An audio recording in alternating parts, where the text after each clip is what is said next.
Hello, welcome everyone.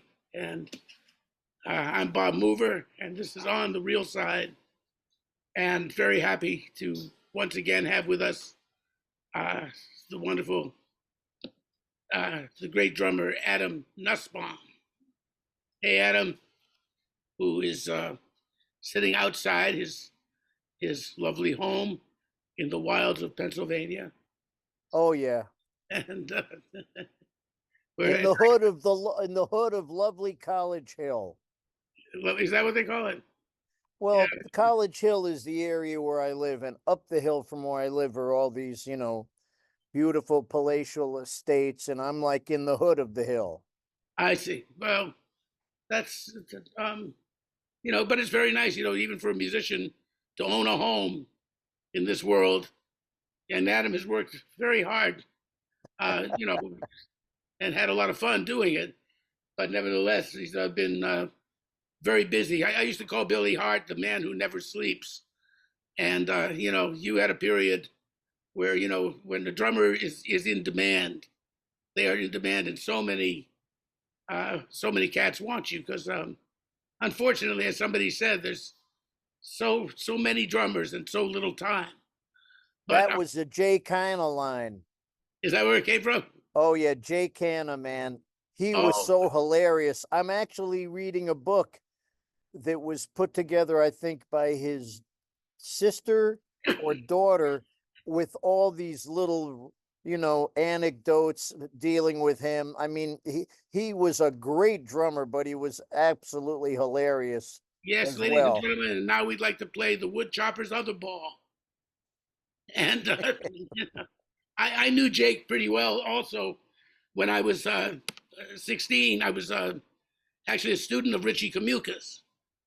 And Jake had a quintet, which featured Richie and Bill Berry on trumpet. Nice.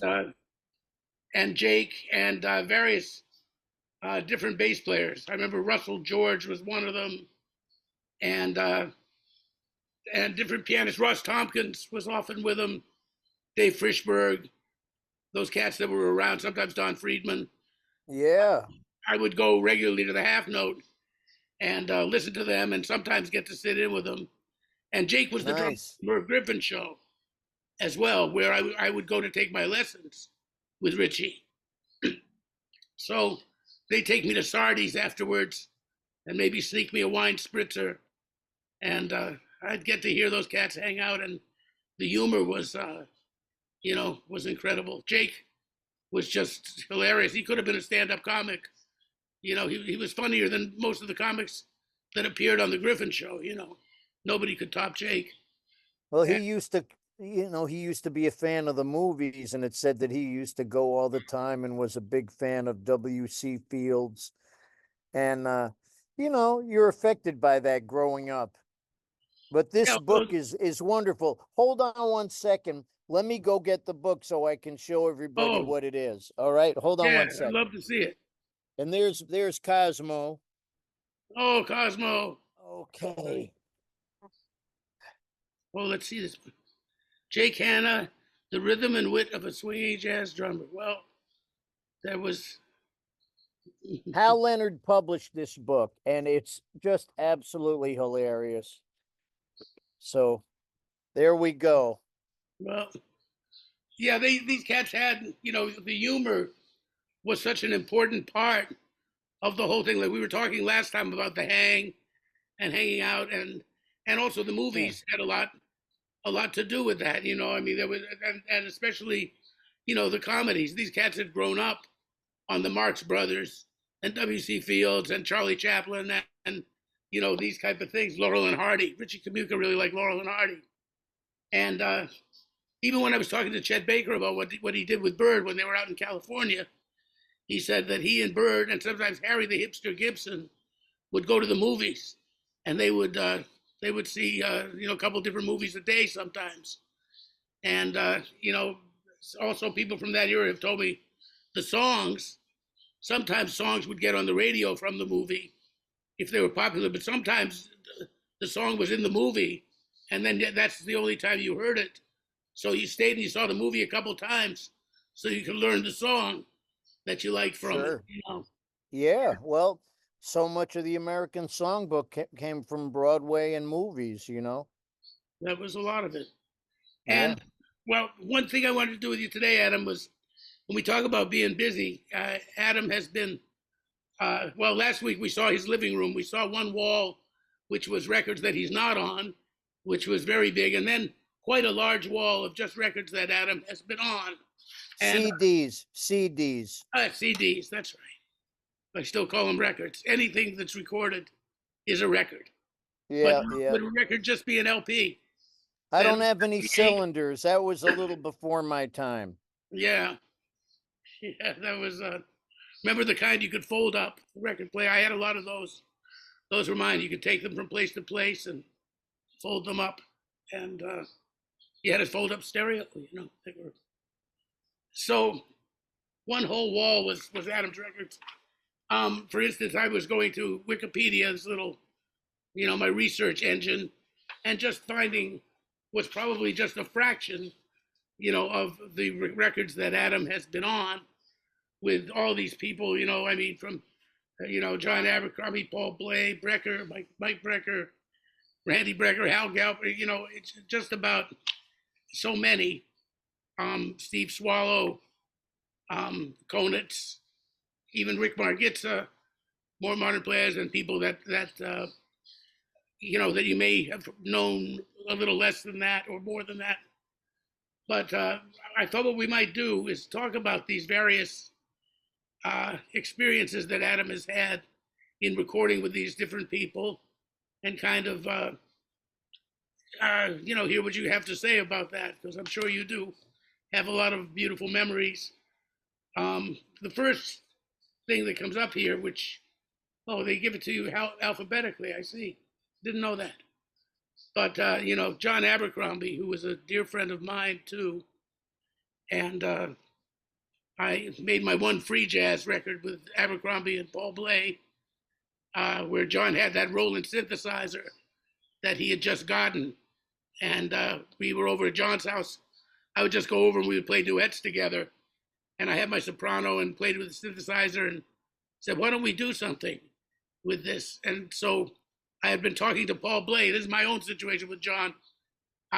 You know, I had known John since Boston when I had that little trio gig in Cambridge when I was 17, and we would have Calvin Hill or George Mraz. When we couldn't get them, John would come in on electric bass, and he was doing some gigs like that.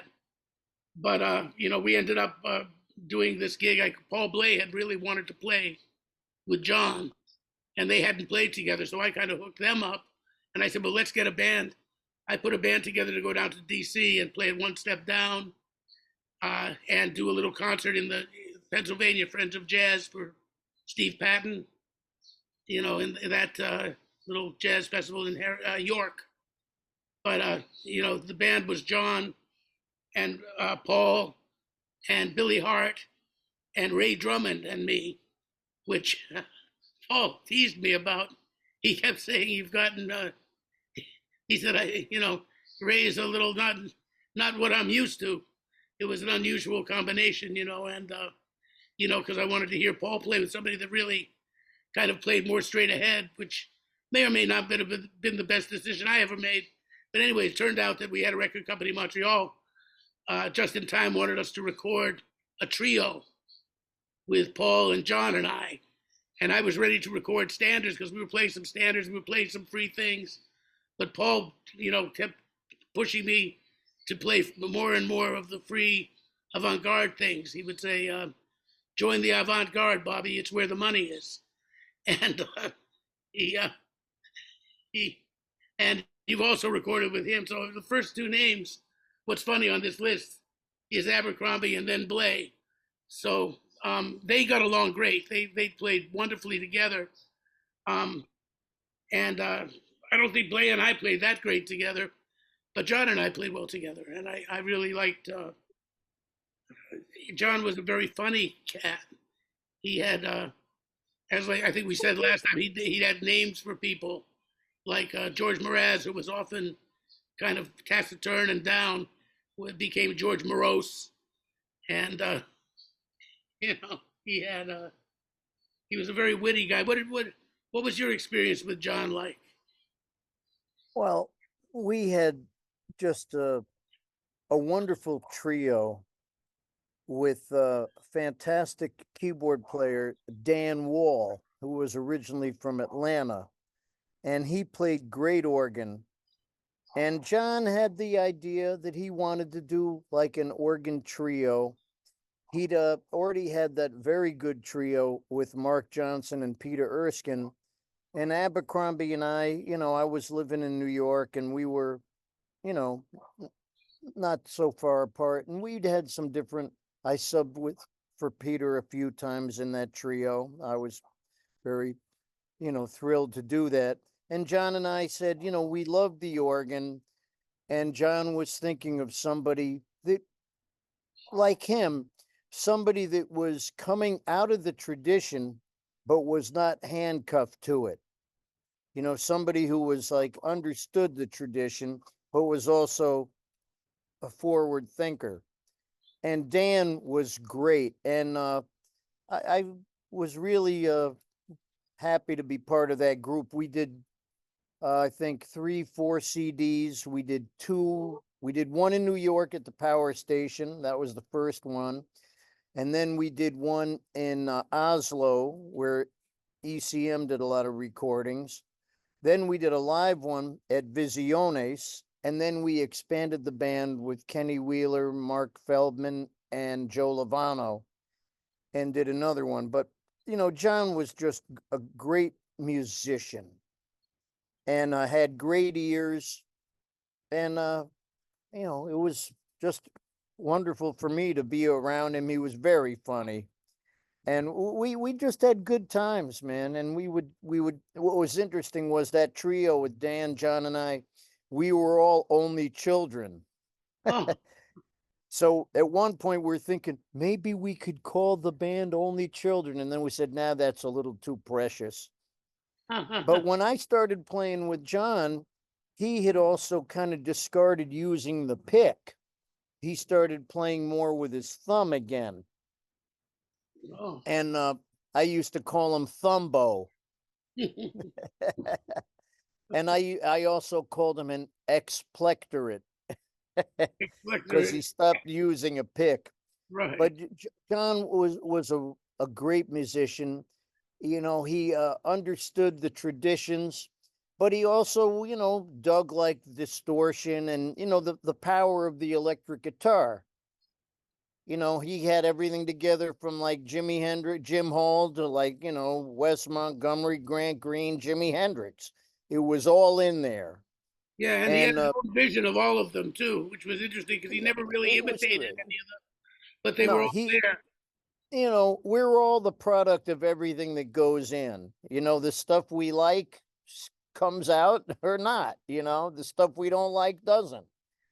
But Yeah. it was really wonderful to play with him. And I was really, I loved playing with John, one of my favorite people and a signature identity. I mean, anybody that can really play, you can hear him in one or two notes and just know it's him. Yeah. And he had that. And that was really great. And then, you mentioned Paul Bley. This was one of the great improvisers. And he was always a character. He was a wild card. I remember saying to Steve Swallow, who's one of my, most beloved colleagues ever. He played with Paul back in like 1959, the early 60s with Jimmy Jufrey, and they had that fantastic trio.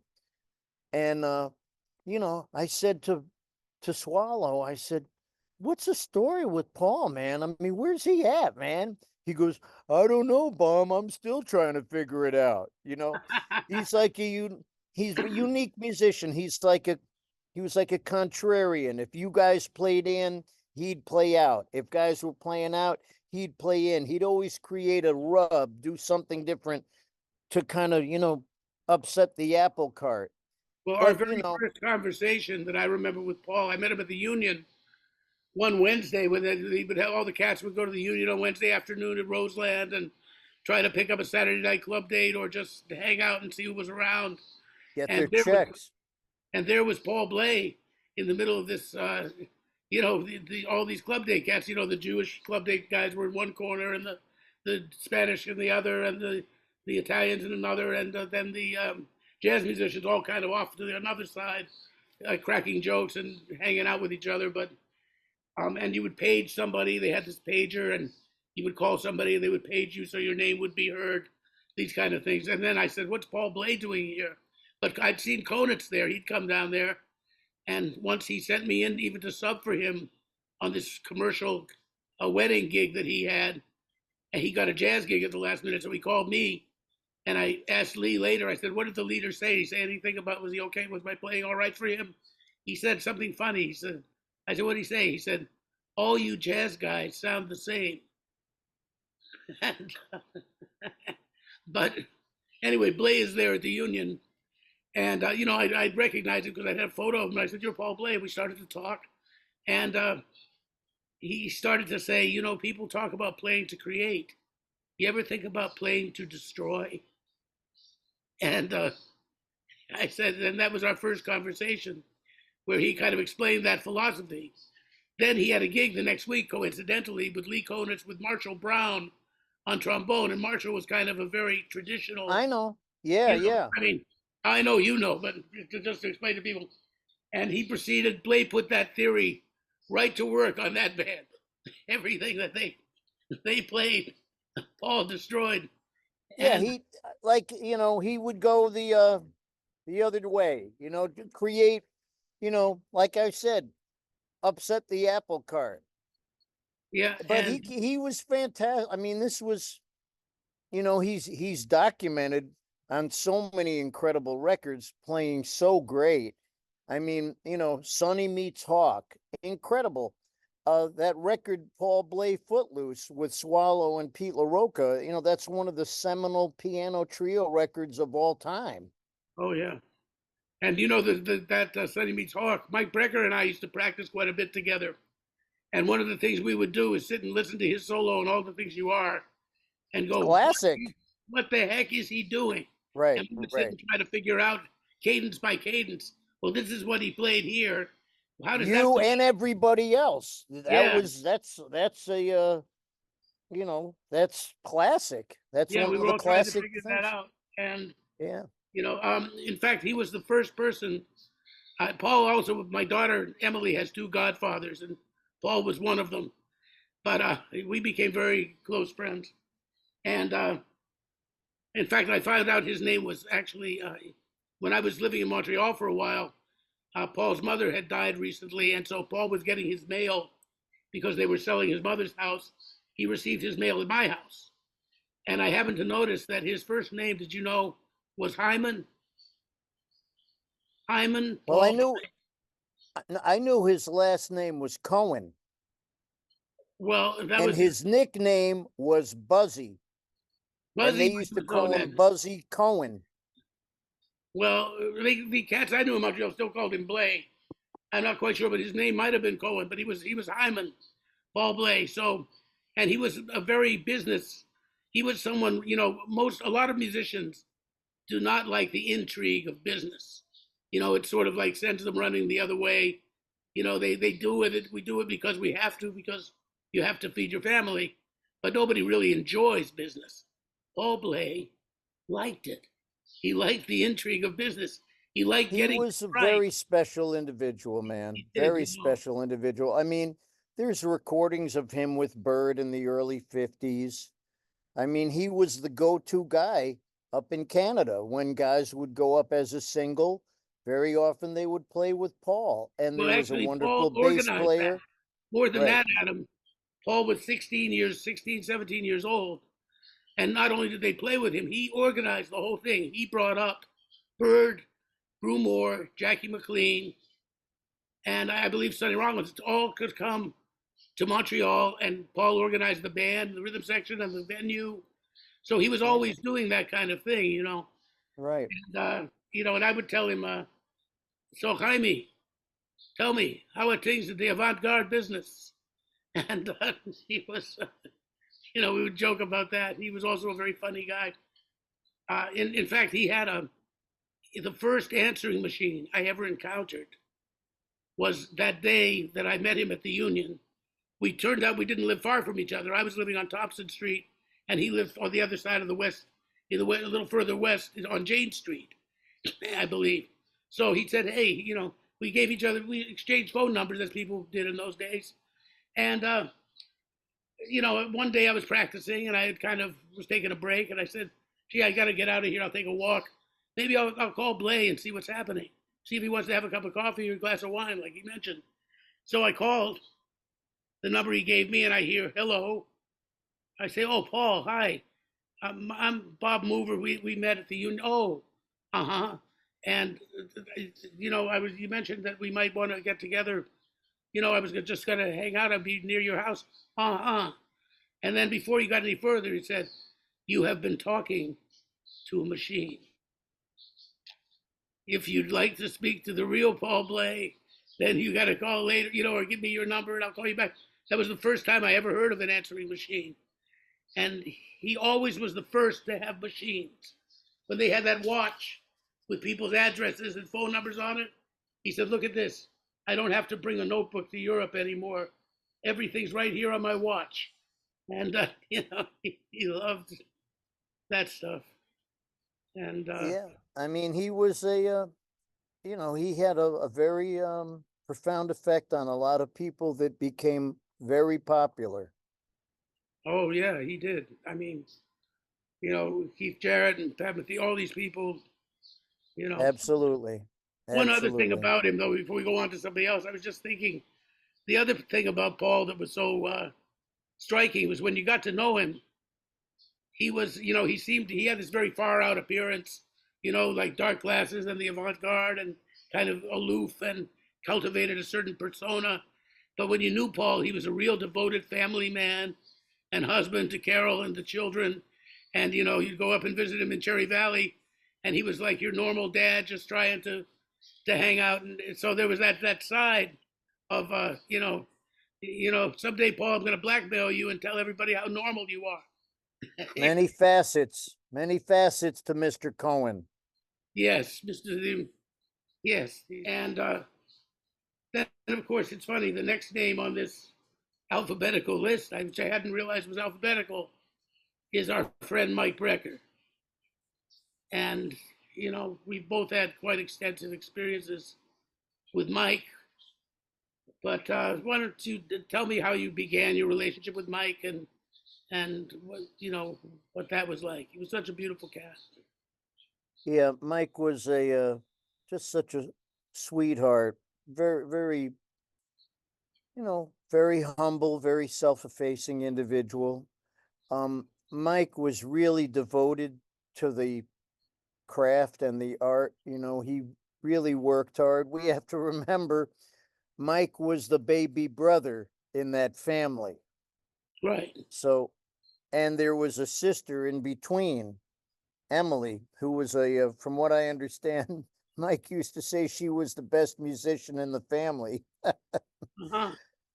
And, he grew up with Randy, and the father, I believe the father was a lawyer, but also played quite good piano. So they kind of grew up with music all the time. And growing up around the Philly area, that was such a fertile environment. I first was aware of Mike from the band Dreams. It was with Randy, and I think the first record also had Abercrombie on it, Barry Rogers.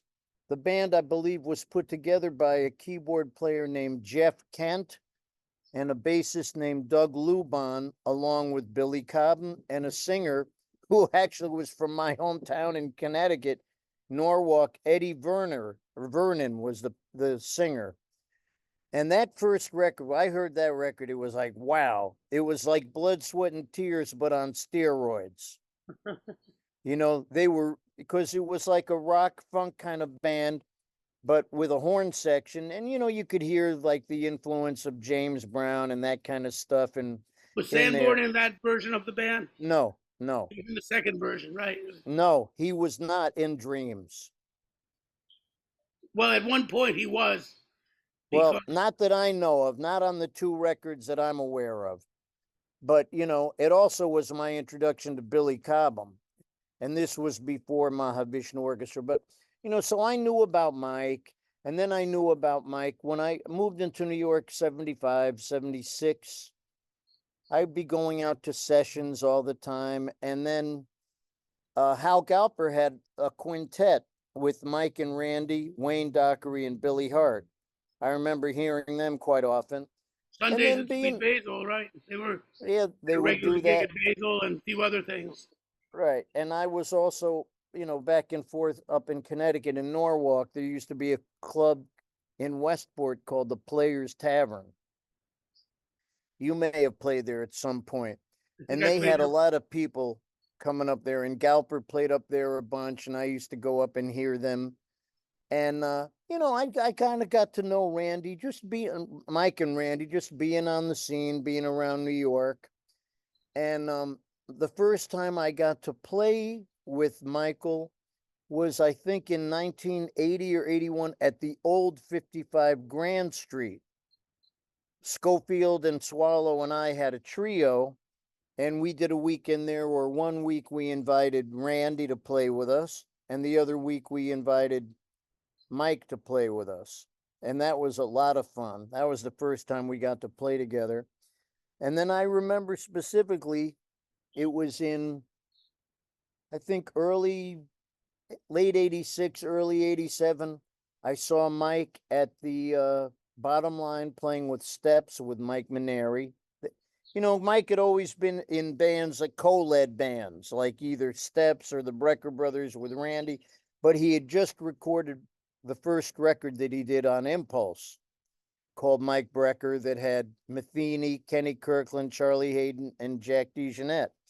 And I remember I went to hear them play, Steps play, and I saw Mike, in between shows. And I said, "Hey, Mike, congratulations. I heard you finally did your own, you know, project." He goes, "Yeah, I finally did it." And I said, "Well, man," I went right to him. I said, straight ahead, I said, "Well, man, if you're going to need a band to go out on the road, I'd love to hit with you." And so then, few months later, this is a crazy story. I'm in Europe playing with Toots Thielemans in Stuttgart for a TV show, and there's a few bands there. Toots Thielemans is there. That band included Fred Hirsch, Harvey Swartz, and myself. Betty Carter was there with a trio. Jerry Mulligan was there with a quartet. George Gruntz was there with a quintet with Daniel Humer. And we're hanging out after the thing, and Humer says to me, "Hey, man," what Daniel Humer, for those of you who don't know, a fantastic drummer, originally from Switzerland. He's been in France for many years. He just celebrated his, I think, 86th birthday. Yeah, Happy birthday, Daniel. he And also he's has some reputation with the Phil Woods European rhythm. absolutely. That's where he first kind of came to America's attention, I think. But Well, but he'd already been there in Europe playing with everybody, oh yeah, oh because he was there he was, forever. records with Barney Willen, Kenny Dorham, everybody. Amazing musician. So Danielle, we're hanging out, and he goes, "Yeah, man, I heard Mike Brecker's going to put a band together." And he said to me, "You're going to be the drummer." And I'm like, "Well, I don't know. Who knows? I don't know anything." I got home the next day. My wife, Susan, said, "Oh, honey, Mike Brecker called on the phone the other day. He's auditioning drummers. He'd like to check you out." So he kind of like was the soothsayer. He kind of predicted it. So I'd been playing a lot with Mike Stern and Jeff Andrews, and at the 55 Christopher Street. We were playing there quite often. And Mike had come down a few times and heard us. And, um, Mike auditioned a few drummers in New York, and I guess I spun the web the way he liked it. And I got the gig with him. And originally it was Mike Stern, Jeff Andrews, Kenny Kirkland was playing piano initially. And we did a bunch of gigs. And then when we were out on our first US tour, Kenny got the call from Sting to go out on the road. So he had to leave. You know, you're not going to say no to that. And then Joey Calderazzo came in, and that was what was happening. And the band was a lot of fun. It was very exciting, very strong. Mike was playing the EWI, which was an electronic wind instrument, and he just played great. We had a lot of fun. It was I was very thrilled to be part of that band, and I had a wonderful time with them. Great memories. Did some great tours. You know, this was back in the time you'd go out, you'd do maybe 3, 4 weeks, 5-week tour. You'd go to Japan, you'd play 3 weeks, 1 week at each Blue Note. You were playing every night. You know, this doesn't exist now like that.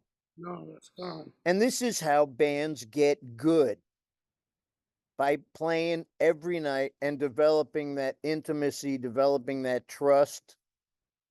And Mike was a sweetheart. You know, it's a shame that he went so young and in the middle of the journey.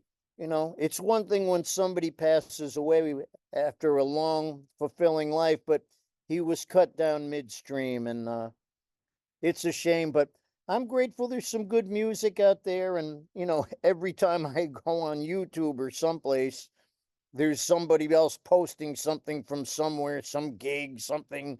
There's no hiding anymore. That's true. Yeah. That whole thing of music being gone, once you play it, it's Yeah. out. It's not gone anymore. We always thought it was. No. Yeah.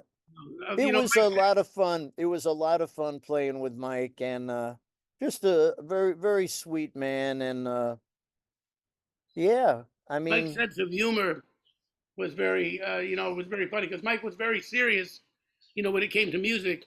I mean, we would practice so much together. When this is in the early '70s, we would play right. it. We both actually fell asleep, and he had Dave Liebman's old loft, and and rhythm section would kind of march in and out of there. We'd have three cats would come in and play a couple of hours. Bob Berg would come over, or Grossman, or Dave, and then they'd go back, and then a new rhythm section would come in, and then we'd play some more with them, and then we'd practice together, and it was a lot of growing and learning. But Did you ever do anything when being involved in that group? It was kind of like a thing called Free Life Communication.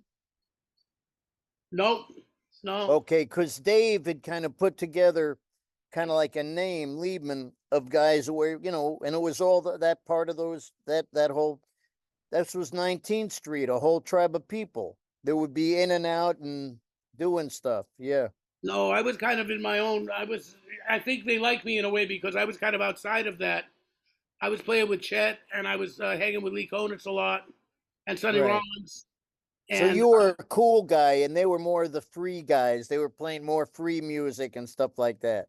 yeah, and I would get a lot of stuff through osmosis just Of by course. going to a session and playing with them. And I think they liked the fact that I was an alto player for one thing, and the other thing is I was coming from Bird and Lee and other influences. Yeah. So I was not competitive, with It anybody. was a balance, a So I nice kind of worked. balance for everything that was going on. Now I did play. See, I thought that Dave Sanborn, because he and Mike and I, the three of us, would practice together too. And he was, I miss him, man. He was a very sweet, beautiful person too. But Amen. Amen. the three of us would get together and hang, and Dave would show me stuff about the harmonics on the saxophone and this and that. And he was studying with George Coleman, so I would show him some harmonic, some changes, turnaround stuff that I was working on. And it was a very beautiful thing to share all those things with each other. Amen, And, man. I mean, it's all one, we're all dipping out of this big well out here. but I subbed one day because Sanborn was playing. Dave was playing part time. He was doing this. The Dreams was being revived. This is before the Brecker brothers got together as a band, but early '70s they had Dreams, and so they asked me one day he couldn't make it. Would I play in Dreams? And this was so the antithesis of what I played, and that actually the band was so loud that my teeth hurt.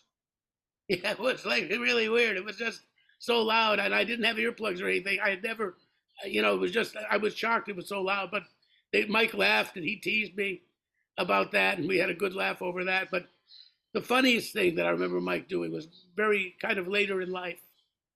Do you remember how Pat Metheny had written this lengthy diatribe against Kenny G, just saying all the ways that he really didn't. Well, I think it was motivated by when Kenny G did something where he put his tracks with something of Louis Armstrong. It's a Wonderful World.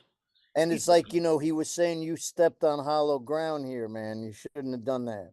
Right. Now, with that in mind, Mike said to me, and this is where he really was funny. We're talking on the phone, and he says, "You know how Kenny G did that thing with Louis Solo?" I said, "Yeah, terrible." And he said, "Yeah, he's at it again." I said, "What do you mean?" And Mike plays me Coltrane's record of Naima. So the first chorus is train do do be da da da da. Now remember, on the original record, the second chorus is all McCoy playing, and then Train comes back in, and that's the original record of it. Well, that's not the original record, because the original record was on Atlantic. Cedar Walton, it had Cedar Walton, but later on there was another version, right? Right, but there was a piano solo. No, there's the basic arrangement that Train had was the soprano followed by the piano, and then they would take it out. So now, instead of the piano solo, you hear soprano going dee do dee da, and I'm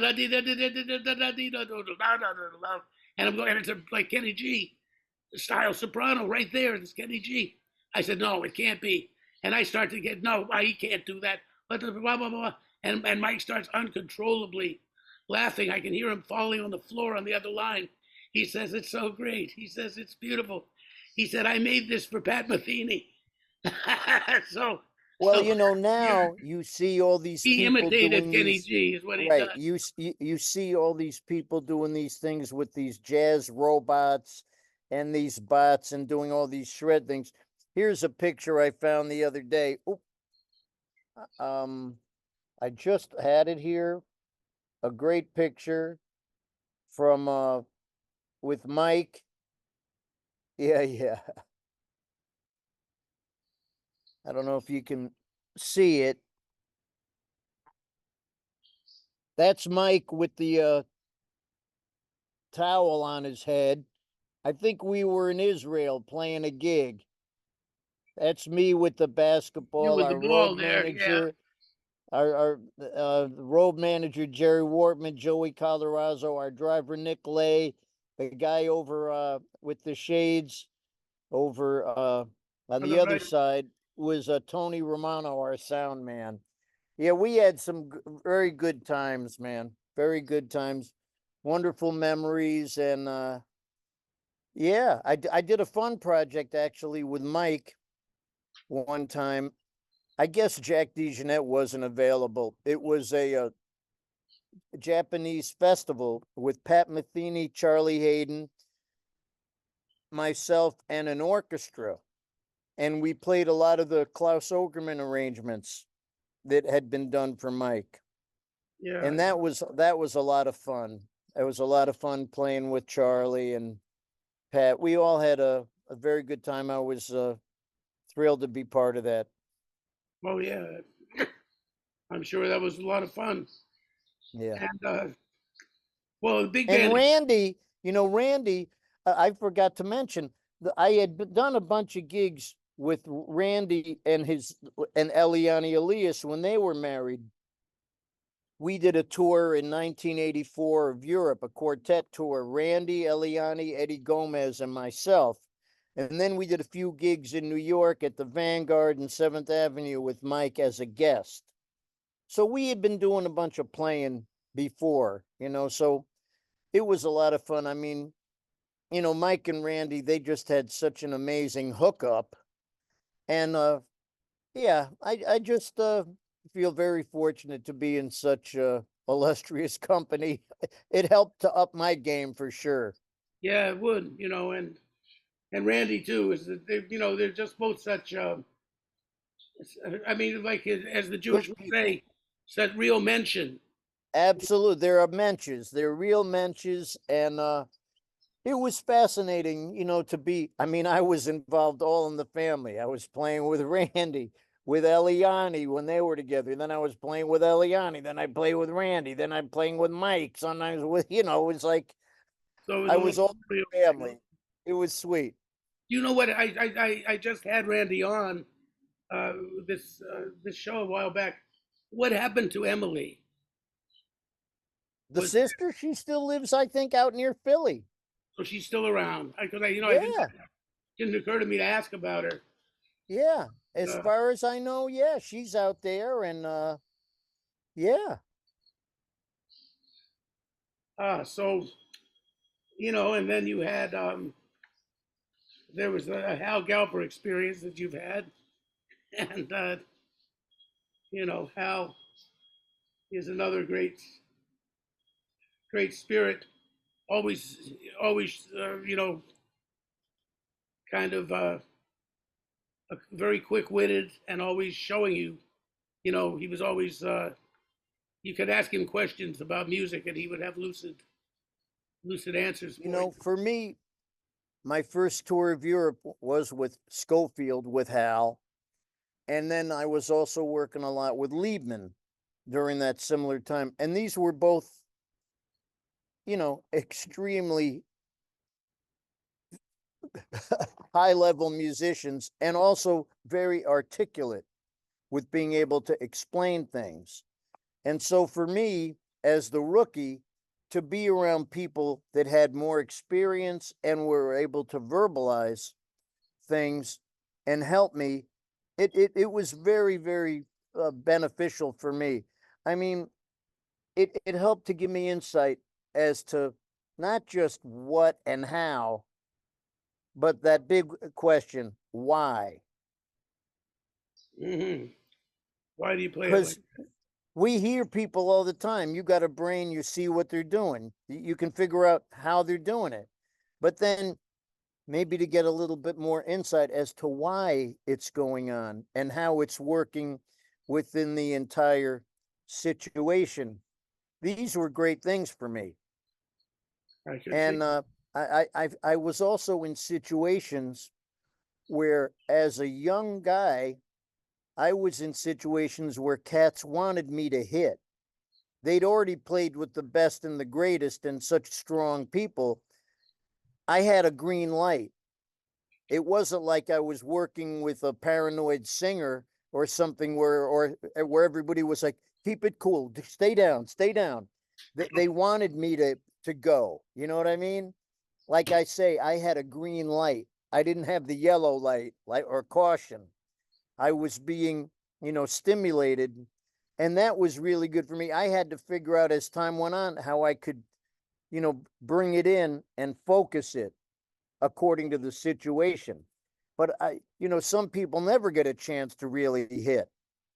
Well, I think it's very important when you're playing with people, whether you're a side man or it's your band or whoever it is, that there's belief.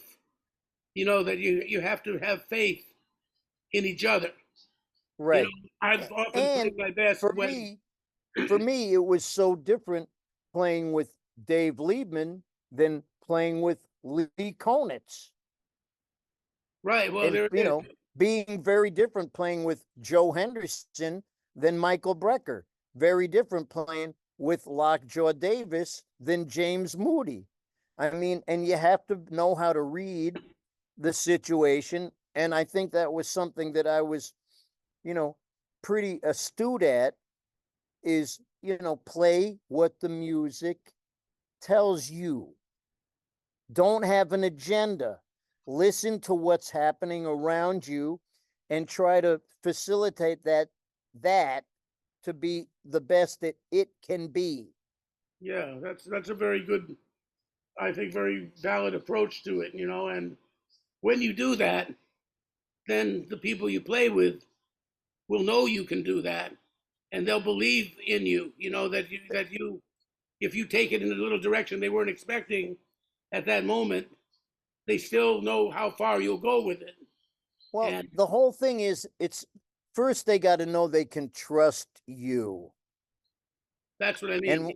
And once there you have a trust factor, then you can start to get into having some fun and really play. And we got to remember that word play. It's supposed to be fun. There's supposed to be that element of fun and surprise, taking some risk. And at the same time, you know, you got to know how far you can go. And it's interesting to, you know, to have had these situations with different people. I mean, it's just been an incredible journey. And every situation has been one where it brings out something different of how I can approach this and help facilitate some music to happen. Yeah, I think that you know that's it. That each situation brings out certain things, and certain situations remind you of other situations. You know, but I mean, the fact is that you've played in situations as diverse as, let's say, Lockjaw Davis and Dave Liebman. You know, you really have to understand the, I would say, the demands or the, you know, what, how to have fun. I would just say in a more positive way, how to have fun in different contexts. You know, Yeah. where does the fun lie? And if you can find the fun, it's almost like that. It's like find where the fun is and go there. And, you know, that's what I try to do too. I mean, I just want it to be, you know, a real pleasant and memorable experience for all of us. And let's go searching in this universe of this music for a while and see what we find. Yeah, let's just, you know, try to find some common ground where we can enjoy this adventure. Yeah. And when the music is really happening, it's an amazingly satisfying experience. And there's been those moments, and I'm saying moments, where you feel like the music is playing you. And it doesn't happen very often, and there's no predicting about when it's going to happen. And it may only be for a few bars. It may only be something, but you'll just feel like that. It's an indescribable feeling. But those of us that have been doing it know what that is. Yeah, it's when you're in that stream of consciousness and it's really taking you somewhere. You Yeah. know, well, Zoot had a wonderful thing. Zoot one time, not one time, I've seen him say it a couple of times. He'd finish and he'd you know, be getting off the stand and he'd smile, this gap tooth smile he had, and he'd say, "You sure," in a hayseed kind of voice, like a hick, "you sure can have some fun with these musical instruments." Yeah. Or it's like, this is the most fun I've ever had with my clothes With on. my clothes on, yes. So, who was on when you recorded with Konitz? Who was on the record with you, Pat? um, there was two situations. One, and I have to thank Kenny Washington for this one. One was with Harold Danko and I believe Mark Johnson, and they had rehearsed for this session with Kenny. And evidently Kenny got the date wrong because I got a last minute panic call from Lee. "Hey man, can you come to the studio right now?" And I go, "Well, what's happening?" He goes, "We got a record date. I think Kenny double booked himself or something, but we're all ready to go." So I said, "Where is it?" I grabbed a snare drum, my cymbals, and I think that was called New York Album. And that was a complete cold hit. That was just going in and, "Hi, what are you going to play?" "Oh, we're going to play this, we're going to play that." "Oh, okay, cool." Bingo. 3-4 hours later, there's a record, sayonara. And then, thank you, Kenny. I'm glad you weren't able to make it. That was a fun experience. The other thing that happened was then the next one that I did with Lee was with Fred Hirsch and Mike Richmond, and the whole concept of the record was everything was going to be in 3/4. Okay.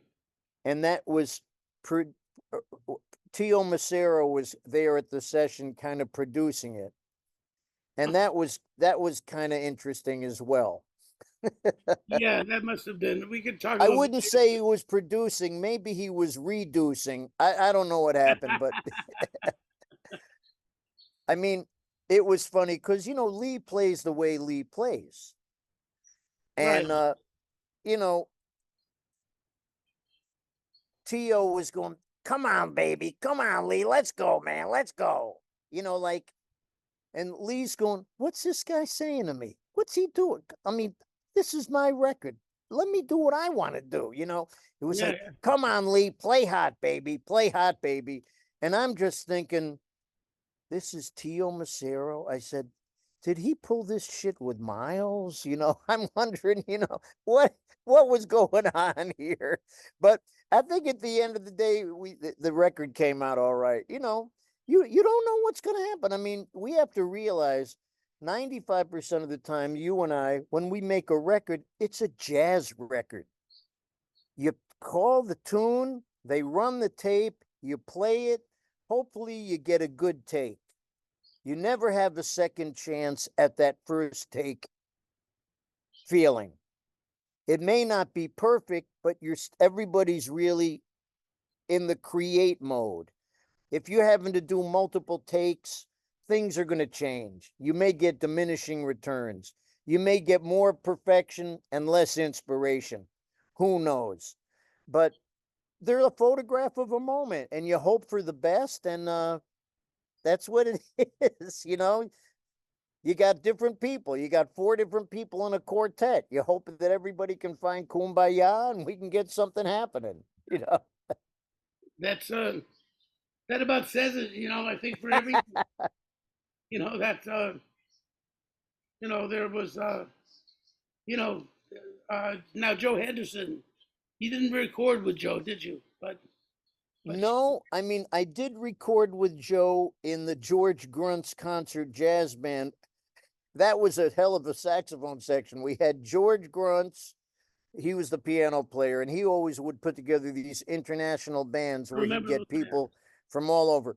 And one year it was Joe, Larry Schneider, both on tenor, Lee Konitz, this guy Ernst Ludwig Petrowski on alto, Howard Johnson on baritone.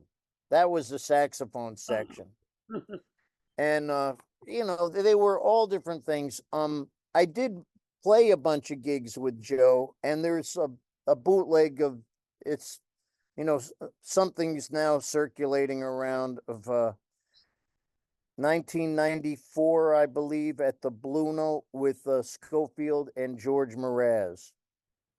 And that was a lot of fun playing with Joe. I mean, you know, what a wonderful musician, what a signature identity, man. And, you know, George and Sco, Yeah, yeah, I was just trying to hang in there with those cats. yeah. I actually never got to play with George and Scofield together. That would have been a nice experience. I played with them quite a bit Ooh. separately, but you know that you know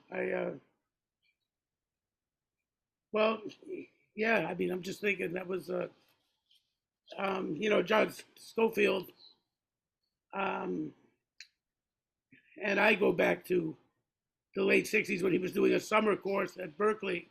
Yeah, you had told me the story. You played with him Yeah, at a bookstore. we ended up played in the bookstore, and after that, but you know, I mean, he certainly, you know, he just managed to keep growing and to play so many different ways. Like you amazed me that way too. It's like, I mean, I guess I could play many different ways too, if I'm thrown into the situation. You know. Well, you know, John always, you know, John has an identifiable sound. And I guess what like in my favorite musicians, no matter how abstract or, you know, progressive somebody may get, I can still feel underneath it all a feeling of the blues. And to me, and this goes in all idioms. I mean, when I hear Maria Callas sing an aria, I can feel it, you know. When you hear, you know, Rubinstein play some nocturnes, you can feel that thing in here. And you know, John Coltrane, you know, just playing a melody. not Yeah. even improvising on it. Chet, just playing a melody. You can feel the blues in there. And it's like, if I'm not getting something that gets me here, I know, I just don't want to get it up here. You know, something's got to move you and move your soul and get you somewhere where there's an emotion. And I'm more interested in emotion than velocity. And nowadays, it seems like people are so caught up in technical aspects and they're losing just some of what the emotive quality of the music is, you know, telling a story, knowing how to make you feel something, not just go, oh, wow. Well, yeah, I mean, that's where you can also, I think that one of the things that Tristano people used to talk about, Warren Marsh especially, was the difference between emotion and feeling. That in a way, emotion may not be the right word in a certain way because emotion is easy to produce. I can be very emotional and not be feeling anything. I can start talking to you in a very emotional fashion about absolutely nothing, but there's a lot of emotion here. But if I'm going to talk with feeling, then I got to go somewhere else. Yeah, And that's a good point. I mean, I want it to be so when I'm playing, it's exciting. I can't get excited. I want it to be intense, but I can't get tense. right, so that's the thing of going for the feeling, because emotion, you could just be bashing and crashing, and there's Right, a lot of emotion there. I mean, emotion is part of it. It's not right. going to eliminate emotion, but I Sure. would say feeling, uh, and and then also, when you're crossing your I's and dotting your T's, I always tell people that I quote that E. E. Cummings poem where he says, "Since feeling is first, he who pays too much attention to the syntax of things will never wholly kiss you." And so dot your I's and cross your T's and make the commas. And I hear a lot of people playing like that when I do my master classes, go to universities, colleges, and you hear people, it's all correct. The phrasing is right. It's this and that, but there's something that's a friend of mine said that's the prosody. The prosody is where you accent the word or the note that's really going to drive the feeling home. Because Yeah, you know, just there's things of I like it when things feel organic. yeah, I mean, I mean, it's you know, the process of making music, it's a lifelong journey. It just keeps on going. And every situation is a chance, you know, being an accompanist is a chance for me to learn something. And I that's what keeps you in it, man. Keeps pulling you in. It's like it's captivating. yeah. So, what are your current plans? What are you up to these days? Well, actually, this summer I've got a few little gigs around here and there. I'm not doing any international travel, which I'm kind of relieved at this point. It's a big year for my wife and I. It's our 40th anniversary this year, Oh, congratulations. and she's got a big birthday coming up. And I'm basically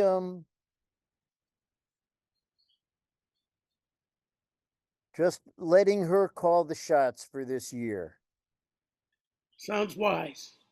You know, happy wife, happy life, and the strength and fortitude that she has had dealing with me, for one, and dealing with a touring musician for the entire time we've been together. She's more than paid her dues in that regard. So this summer, I just said, baby, what do you want to do? Where do you want to go? What do you want to do? So we got some trips coming up. I got a bunch of local gigs going on. I am running a jam session at the local establishment here in Easton, the Lafayette Bar, every other Wednesday. And I play a set with a good rhythm section. The guitarist Mitch Stein, who lives out here, he's played with all sorts of people. He's played with Sanborn, Stone Alliance. He played with everybody. He's very good. good bass player around here named Joe Michaels, and we play a set. And then there's some very good musicians that are around the area, and we open it up. My only stipulation is no paper, no reading. You want to join the caper? No paper. All right, yeah. Well, Like the old days, man. You know, don't get up there and read. Let's get up there and play. well, And now they use their phones, So Benny Green made this joke when we were talking. He said he was going to tell people no paper, and they say, "What's paper?" I said, no paper, no phone, nothing. I Yeah, mean, if you don't know the tune, listen to it. I just tell a lot of the youngsters, I say, listen, how hard is it to learn a song? Think about breaking it down. Most compositions are A, B, A. You right. get A together, you got 3/4 of that. Okay? Pay attention, listen how the progressions go. We all know things within the standard songbook are not all that difficult. You just have to get it together. And if you know something, I always play better once I have the music internalized. I'm not one of those magical sight reading guys that can read everything perfectly the first time. I read all right. I don't read great. I'm not like I know quite a few people that are amazing sight readers. I need like a chance to go out on the date, 1 or 2 times, and then I know what to do. I like to hear it and get it internalized. Then I don't have to think about it. I don't want to be thinking at all when I'm playing. It's got to be stuff that's internalized, that doesn't require any thought. It's in there. Yeah, absolutely. I'm the same way with that. And Right. I think sometimes that inhibits one's reading abilities, because I would always find when I'd be sitting in a big band, I'd be listening so hard that sometimes I'd forget to read. I'd try to figure out what was going on. Oh, the trumpet's got the lead here, and my mind is kind of like placing where do we fit in here. And while I'm doing that, I just missed 4 bars. Yeah, So no, that's an amazing skill, man. That's an amazing skill and gift. And I have the deep respect for people that can just get down and I saw evidence of it directly with Phil Woods one time. And then I realized why this guy was on a million record dates. He could Phil was come sight in read the first circuit. time, and the first time he read something, it was like he wrote it and he owned it, giving it the expression and everything. And that was, I mean, I knew he was a great player. I mean, forget it. But seeing evidence, there was one time I was in Cologne, Germany. I got to tell this story. It was Jim McNeely, had great musician, great piano player, great arranger. We've done a lot of things over the years. We were doing a project with the Cologne radio band, the WDR. And generally what would happen is it would be a 2-week project. You would rehearse all the music the first week, then the soloist would come in the second week, and we would record and do a bunch of gigs. So we're rehearsing the first week, and Mac had written a section for the saxophones that was really kicking their, you know what. And He did their not write stuff, easy music. I remember yeah, that. they were. I mean, he wrote something that was quite challenging. And after 1 week of doing it, they still didn't have it together. So Phil got there the first day, like right off the plane. He shows up at the rehearsal. He listens to it. He goes, "Hey, cats, what's going on here?" Phil took no prisoners, and he could back it up. He sat down. The first time he sight read it, he was like a magnet and pulled the whole thing together first time.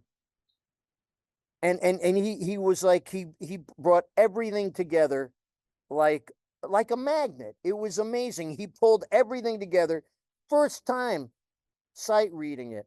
I saw that. It was like, whoa. I knew how great he was but that just drilled home why this guy, and his level of mastery was just extraordinary. Yeah, he was amazing. Absolutely. And I felt so lucky.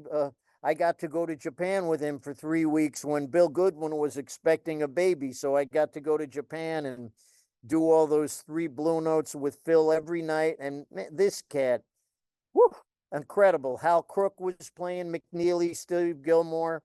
I'm glad. And Goodwin's wife didn't have the baby. Didn't in the end. She He's had your the neighbor, I baby know. after. He waited till after that, so he could have done it. But Yeah, but I'm glad he didn't. I'm so grateful I had that experience, man. Phil was great, really great. yeah, Phil was a very funny guy too. I mean, he had some great lines. We did this alto summit in Paris at La Villette, and it was 6 altos, which was Wow. we didn't play every tune. We broke into quartets and quintets and this and that, but there were 3 tunes that we all played together. Sure enough, Donna Lee, and one other, Confirmation. So those were the 3 tunes that all the altos did. The rhythm section was Walter Davis Jr. and Percy Heath and Roy Haynes. Woo! Yeah. Wow. So now we're at the rehearsal, and we're going to play 6 altos. We're rehearsing, sure enough, and everybody, all 6 of us, have slightly different idea of time, even though it's, the 8 notes are all there. Everybody plays 8 notes different, man. Right. Everybody. So now it's the first time we played this. No, it was Donna Lee actually, and everybody's got this different concept of, and we finish, and it was raggedy. The first time we're playing this, and it was a tribute to Bird. That was the whole idea. 6 altos, alto summit, tribute to Bird, and it's kind of quiet because everybody realizes we've just experienced a serious train wreck with all of our different conceptions of how to play together, where nobody's doing it. So Phil purses his lips and grabs his chin and he says, "Flame keepers, yes. Timekeepers, Between the 6 of us, we know less than any one of us. Right, exactly. Who are the older alto players, Bob? Well, Jackie McLean, C Sharp, who I got to get there from New York. Right, from Philly. Yeah, but he was in New York. Hanging out. I remember he used to come into Folk City. Yeah, that's right. In those days, that may be where I met him. But it was Phil, Jackie, C Sharp, Frank Morgan, Vincent Herring, and me. We were the 6 altos. And, it was a ball. We really had a good time. But, I mean, I just remember Phil at that, and then Phil pulled us all together.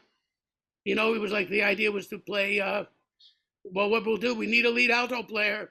So when the ensembles happened, even Jackie conceded to Phil, like in other words, let's just follow Phil. However he's phrasing it, we'll all phrase it. And we ended up sounding like a really nice saxophone section. It was, I mean, it made, you think about how many record dates this cat was on at lead alto, hundreds, thousands. And I think Quincy Jones and Oliver Nelson for 2 considered him their favorite guy on, when they had record dates to make.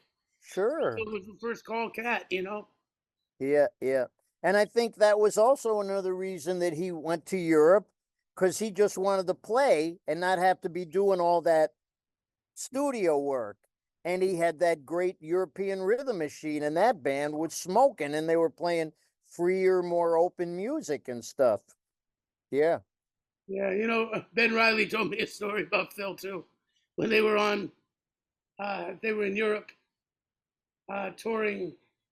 It might have been with Dizzy's band or somebody's band, anyway. Or with Monk, maybe. No, not that band. Didn't go to Europe, I don't think. But Phil lost 2 teeth. He actually was missing a couple teeth. Somebody had hit him. He told me once that somebody punched him, and he lost a tooth or something. And Ben said we were somehow discussing it, and Ben said he remembers when that happened that he and Phil had been seriously hanging out and drinking that night. And it was not long after the World War II had ended. It was the early 50s. And Phil saw this guy, very Aryan looking, and started to taunt the guy about, yeah, where were you in the war, you ugly, blah, blah, blah. And this and that. The guy is big, and Phil isn't that big either. And Phil is starting and the guy finally has had enough of it, and he walks over and he knocks Phil out. Phil is there, and Ben is like kind of getting Phil up and lifting him in the corner. And Phil opens his eyes and says, "More wine, darling." Oh, you gotta love these stories, man. And To maintaining that sense of humor. oh yeah, and well, that was Phil had a lot of humor, and but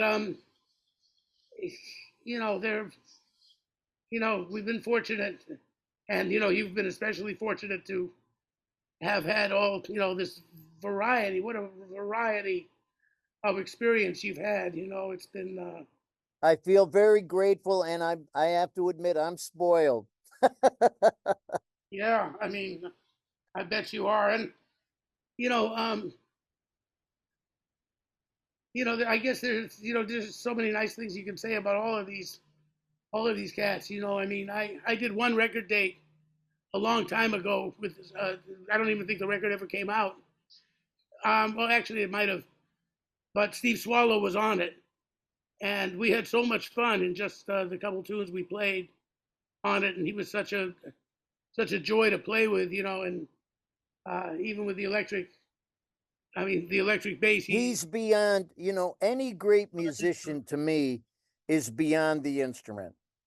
People make fun of the accordion or they talk about the harmonica. Come on, man. It's not it's the painter, not the brush. Yeah, that's it. And, Swallow, he transcends the instrument. And I mean, and for me, he's been one of the greatest gifts in my life as a musician to get to play with him. He's 15 years my senior, to get to play with somebody with that depth of experience. And, I can't say enough about him. I love him dearly, and, an amazing player and one of the great composers in this music. Yeah. Yeah. I mean, he's like I say about certain people, he's a one in a row. And know him, know me. I mean, he's had a profound effect on me in my life. And I just have so much gratitude, for so many of these people along the way that had patience with me. Well, it's true. These were people that I think if they sensed your sincerity, and they had to hear you had to sound good too. Well, you had to be able to bring something. You had to bring something. You couldn't. They were into charity. The emotional charity was not part of their repertoire. But Right. kindness, kindness, yes, but not charity. What Right. about Gil Evans? Was that you got the Gil was another situation where I used to share a rehearsal space down in the basement at Westbeth. Oh, I know That that place. that was an artist housing. It used to be the old Bell Telephone Building on the west side of Manhattan between West Street and Bethune. Bethune, and it then became one of the first artist housings for Right. actors, dancers, musicians, and your rent was dependent upon income. So it was one of those places that was affordable. And Scofield was living there, and he had a space in the basement, and quite a few musicians lived in that building. Gil lived there, and Billy Harper, Peter Warren, Freddie Waits. Paul Bley had Oh, a space there too. He I had wouldn't doubt it. a Right. space in the And basement where I used to sleep there sometimes when I was visiting from Canada. Sometimes he gave me the key and I could stay down there. And I'd wake up and the lounge lizards were rehearsing. John right. Lurie and the lounge lizards could be Sure. rehearsing down there. So um I remember seeing Gil around, and I remember I would see Gil's wife, Anita. And I'd see Anita and she'd show up at different gigs. And I remember saying to her, it was another one of those, the same thing. I said, hey, Anita, is Gil going to put a band together? She goes, well, I don't know. And I said, well, listen, I would love to be involved with Gil because he's one of my favorite musicians, created some of the most beautiful music I ever heard. And so, then I got a call that he was putting a band together. And it was really something. The band at that time, we weren't doing any of the arrangements from like the period of time with Miles and stuff like that, which, is really seminal, monumental work that transcends time for sure. Gil was always looking ahead. I think that's why him and Miles always had such a wonderful relationship. They were all always looking forward. And yeah, it was just great to be around somebody with that wisdom and to be so open at the same time. And the band was a unique, combination of characters. You had Lou Soloff, you had Sanborn, then you had George Adams and Hiram Bullock and Dave Taylor and Tom Malone. I mean, a mix of all different people would be in Hannibal, Marvin Peterson, Shunzo Ono, all different people. Hiram Bullock, the combination of people, Mark Egan and myself, Pete Levin. It was really something. And the great thing for me was I was living on Grove Street, literally right behind Sweet Basil. I could leave for the gig a minute before the gig and I'd be early. Yeah. And we'd play every Monday night, and some nights were absolutely incredible, and some nights were just absolutely like chaotic and crazy. But every night was a new adventure. And Gil, he'd stand up occasionally and maybe give a little direction with some conducting sometimes, and it was just wonderful to be in his presence, Mm-hmm. to Yeah. say the least.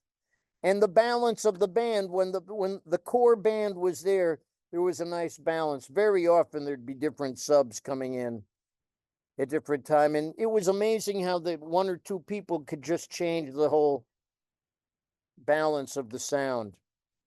But Yeah. I really enjoyed Mark Egan. I loved playing with Mark. He had quick ears. We could shift gears real quick, and just having that ability to respond and react quickly was great.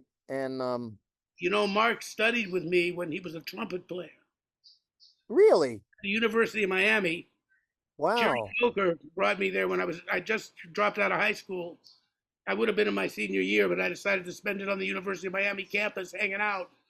And Jerry Coker put me in the university band, and Wow. I was giving lessons to some of the students in the band when I was 17. I would charge $3. It was 1960. What was that? 69, I think. And anyway, Mark was a trumpet player. He'd never played bass yet, and he had a buddy Kim, and and he was. I knew he was a really good musician. That was the funny part about Mark, and and I showed him some things about changes and stuff. But the next time I saw him was many years later, and somebody mentioned Mark Egan, the bass player, and I was thinking, is that the same guy? And then, of course, it was. So we did meet again. But Fantastic musician, man. Well-rounded, he can take care of business, man. Always had a ball playing with him. yeah, have you seen him lately? Is he around or where? We did a few projects with an Irish with this Irish gentleman, Lindley Hamilton, far out trumpet player, Kean Boylan, a wonderful piano player, great sax player over there, Doc O'Connor. They brought over Mark and I. We've done a few tours and 2 records with them. It's been a lot of fun. Yeah, it's good. He's doing good, man. That's good to hear. Yeah, yeah. I remember one nice evening, many, 20 or 30 years ago, probably. when I sat in with Jim McNeely, who I remember I'd known him since he came to town, and he had a beautiful band. He had Mark Johnson, and both you and Peter Erskine were there that night. That I remembered that. I don't remember playing a gig with Peter. No, I think Peter was sitting in. Oh, far out. Where was it? Angry Squire? Angry Squire on 23rd Street. And I remember that that I sat in, and that I played a tune with you, and then Peter came up and sat in too, and that we really played a nice set. I remember that was everybody was very happy that evening with the music, and but I just say it's one of those memories that may be the last time that you and I actually played together. Well, that's going to be probably maybe 40 years ago or close to it.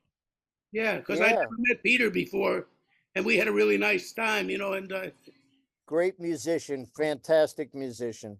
But that story about Prez, right, and the drummer. It's a great story with Lester Young, and he didn't. They hadn't seen each other for a long time. They played this gig, and the drummer was dropping a lot of bombs and playing in a style that he had changed with bebop, and Lester didn't really like too much interference, and he was displeased. But on the break, there's the bar, and the drummer sided up and says, "When's the last time we played together, Prez?" "Tonight." Oh man, I mean Lester Young, man, wow.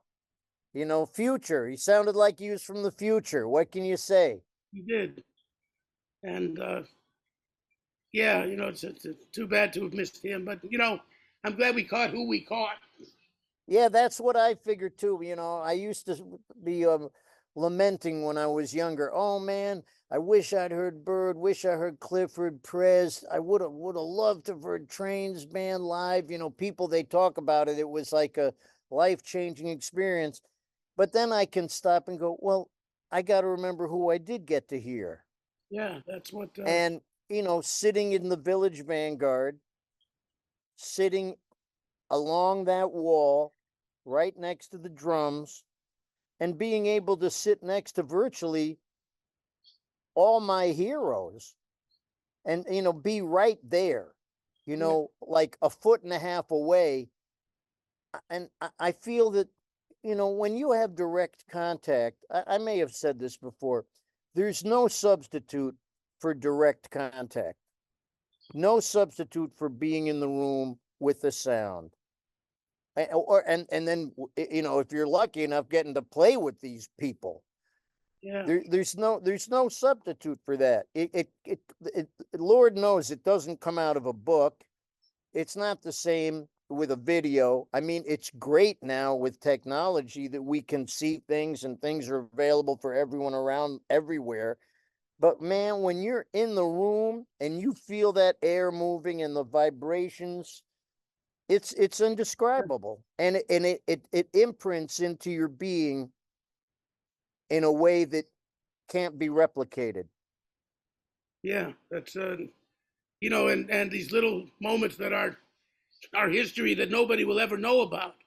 Like one night when I was in my teens, I was sitting in, I believe, with Zoot at the half note, and it was the last set, and and Wilbur Ware was in the club, borrowing $5 from everybody he could see, and he got me on a good day. I'd seen a wealthy uncle of mine for lunch, and he given me 10, so I gave Wilbur 5, and I figured, well, he deserved that, And Papa Joe was there that night, and so Papa Joe and Wilbur Ware played together on a couple of tunes on that set.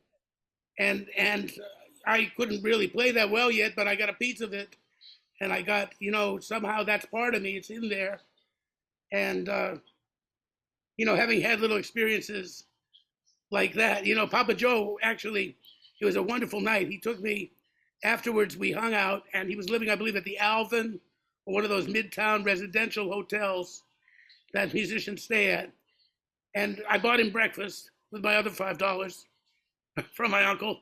And I said, well, $5 went to Wilbur Ware, $5 will go to my breakfast with Joe Jones.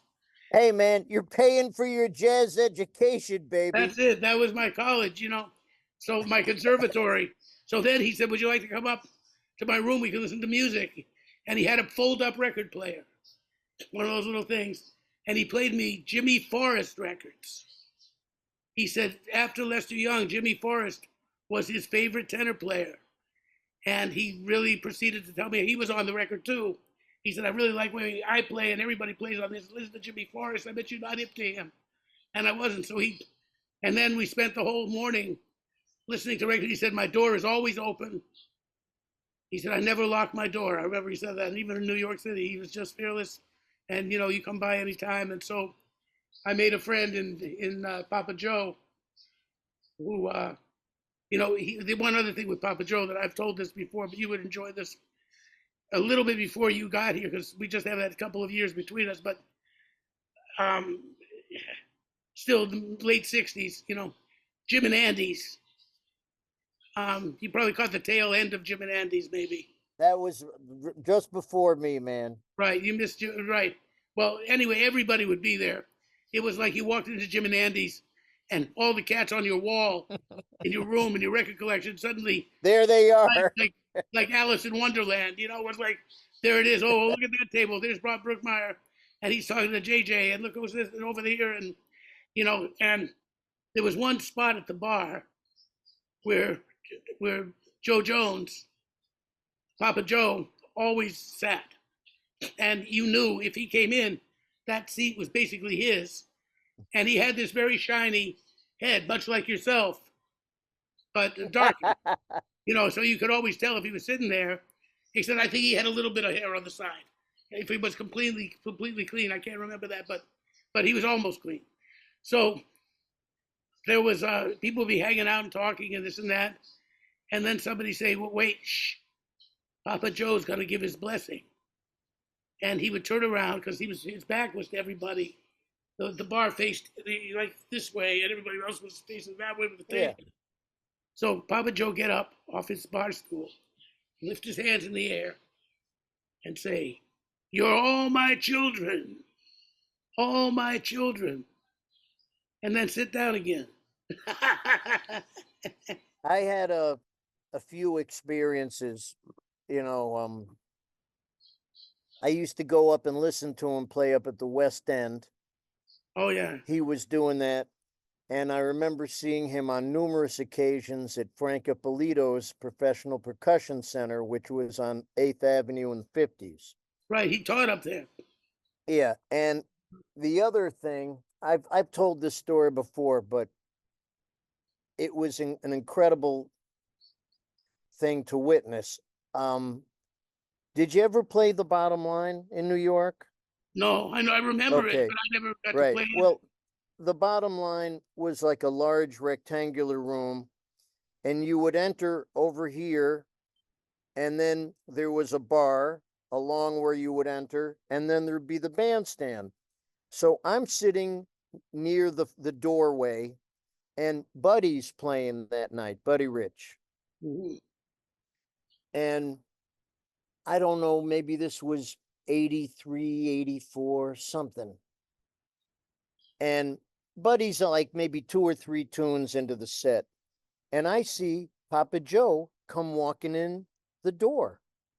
And, he's walking and, he's not a young man, but, he's kind of shuffling.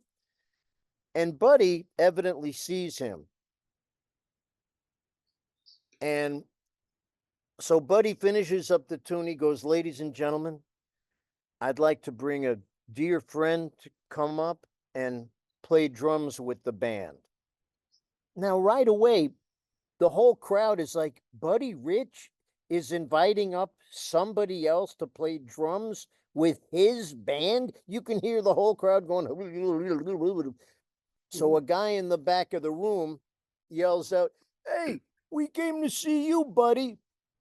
At which point Buddy goes, "You back there, you're going to shut up and sit down and give this man some respect because he happens to be my favorite drummer." At which point I saw Joe walking. He immediately went from like walking like an old man to walking like a king. It's like he transformed like the mighty Hulk or something. He came up on the stage, Buddy embraced him, kissed him on both cheeks. They called like two bassy charts. Papa Joe like came alive, and Buddy was sitting there on the stage looking at Joe like a little kid at Christmas. It was the sweetest thing. I mean, I almost get teary-eyed thinking about being there because, you know, there's all these stories about Buddy, you know, but man, it showed you that he cared and he had deep respect and passion. And to see the love and adoration that he had for Papa Joe, and Papa Joe just came to life, man. You know, he was like, it was like, you know, yes, you're all my children. You know, Right. it was, I will never forget it, man. And, you know, it made me see, you know, Buddy's humanity and his respect. And Yeah. it was something else, man. I will never forget it. It was like, wow. You know, Did you ever get to meet Buddy yourself or have any interaction with him ever? Did you? the one time I got to meet Buddy was through one of my New York fathers. A man I'll be forever grateful for in my life was Mel Lewis. Mhm. And I'd call Mel up and say, hey, Mel, what are you doing? You want to go hear some music? You want to go get a, you know, just to hang out with him, right? Sure. So I'd call up, Mel called me one day and he said, Buddy's at the Blue Note tonight. Let's go down and see him. And I'm like, great, fantastic. So we go down, we get there at the end of the first set and we're hearing the band. And then, you know, they go upstairs to the dressing room and Mel and I go up and Mel knocks on the door and Buddy's all wearing the terry cloth robe and everything, having schwitzed his way through the set. And, you know, Mel goes, Buddy opens the door. He goes, Melvin. And it's like, you know, they give each other a big hug and a kiss. And I'm just standing there. Mhm. And Mel goes, hey, Buddy, I want you to meet my friend Adam Nussbaum. He plays his ass off and he's one of us.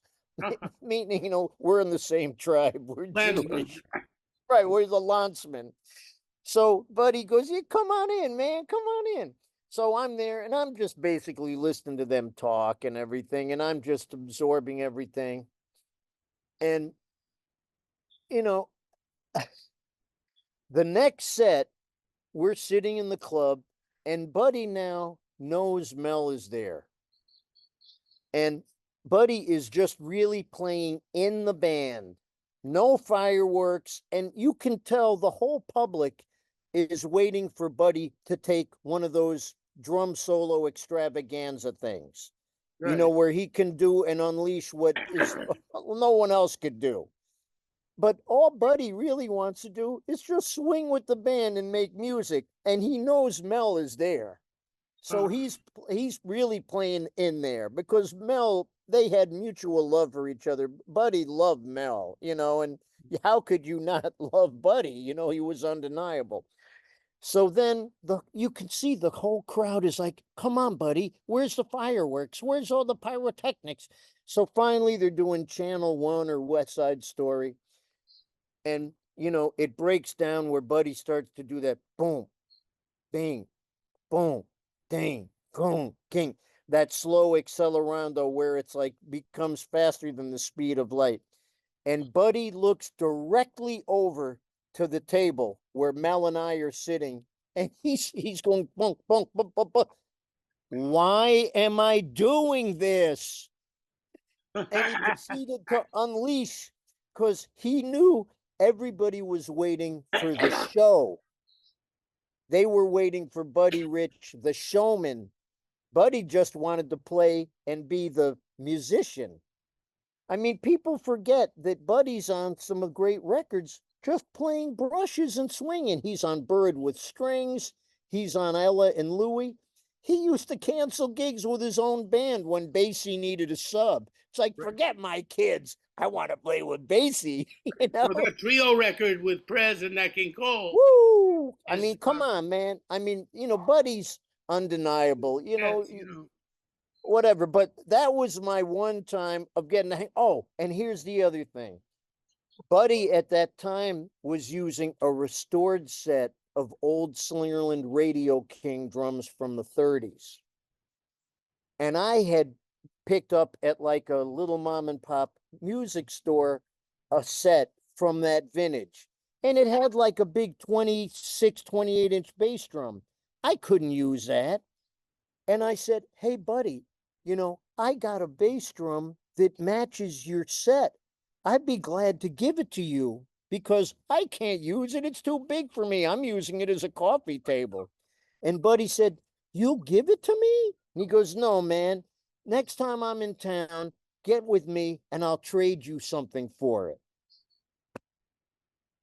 He never made it back to town. He went out to California. That was it. So we saw him the last time he was in New York. Oh. But, all I know is he was a sweetheart.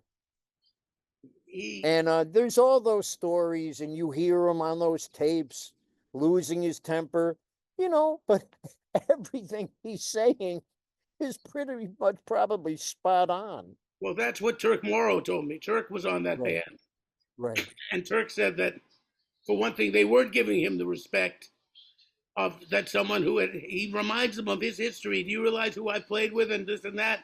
And you're not doing that, and that they were like laughing at Buddy being an old old fashioned. Oh, come on. When he says on the bus, he goes, how dare you do this to me?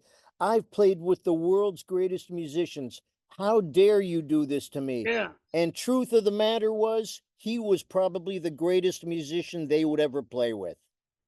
That's right. I mean, I would say so. And that's what Turk said, because Turk said he always got along with Buddy because he had respect for the tradition, he had respect for Buddy, and he had undeniable. And he said it's true. The trumpets were making clams all over the place. He said that was a very ragged band, and nobody was playing right. And when he gets into Buddy gave them an opportunity to work every night and play and get better. That to me is now one of the sad realities of where we're at now. There are no bands where the young musicians can get out and sit next to an old road warrior. I mean, Woody Herman is gone. Buddy's gone.